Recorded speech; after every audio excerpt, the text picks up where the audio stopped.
কি রান্না করেছি তোমাদেরকে দেখাচ্ছি। চলো আগে ভাতটা বেড়ে নিই, তারপরে দেখাচ্ছি কি রান্না বান্না করলাম। ভাত করলো। দেখো আমার দেওরের মেয়েটা কিরকম কথা বলছে, দুষ্টুমি করছে।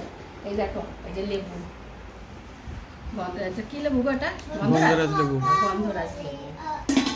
আর কি রান্না করেছে দেখাচ্ছি। এই দেখো কালকে সেই নিম পাতা ভাজা, কতটা রয়ে গেছে, কি করবো, খেলে তো দেওয়া যায় না, আজকে খেয়ে নেবো। দেখবে বন্ধুরা আজকে বেশিরভাগ কালকের জিনিস দিয়ে চালিয়ে নিচ্ছি। তারপরে আজকে রান্না করেছি দেখাচ্ছি। দেখো ইঁচড়, কালকে ইঁচড় চিংড়ি, এটাও রয়ে গেছে, এটা গরম করেছি দিয়ে দিই। এই তোমাকে দিলাম, চিংড়ি নেই কিন্তু খুব একটা, চিংড়িগুলো বেশিরভাগ খাওয়া হয়ে গেছে, শুধু তরকারিটাই রয়ে গেছে।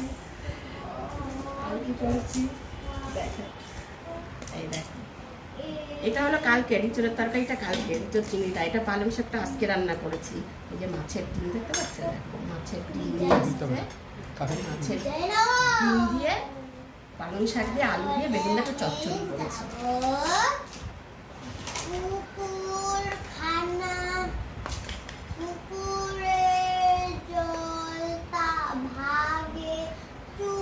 আমার কিন্তু মাছের ডিম খেতে খুব ভালো লাগে, ভীষণ ভালো লাগে মাছের ডিম। তোমরা কারা কারা ভালোবাসো মাছের ডিম খেতে কমেন্টে জানিও বন্ধুরা।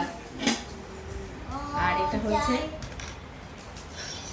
কাতলা মাছ, কাতলা মাছটা একটু কালিয়া টাইপের করে শুকনো শুকনো ভাবেই করেছি, শুকনো শুকনোই করেছি। এটা কি দেবো এখন? না থাক, পরে দিচ্ছি।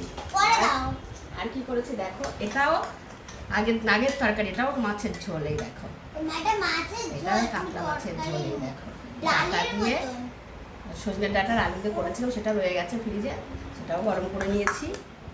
আজকে বেশিরভাগ আগের তরকারি দিয়েই চালিয়ে নিচ্ছি, আজকে সেরকম বেশি কিছু রান্না বান্না করিনি কিন্তু। হ্যাঁ, কিছু রান্না বান্না বেশি করিনি।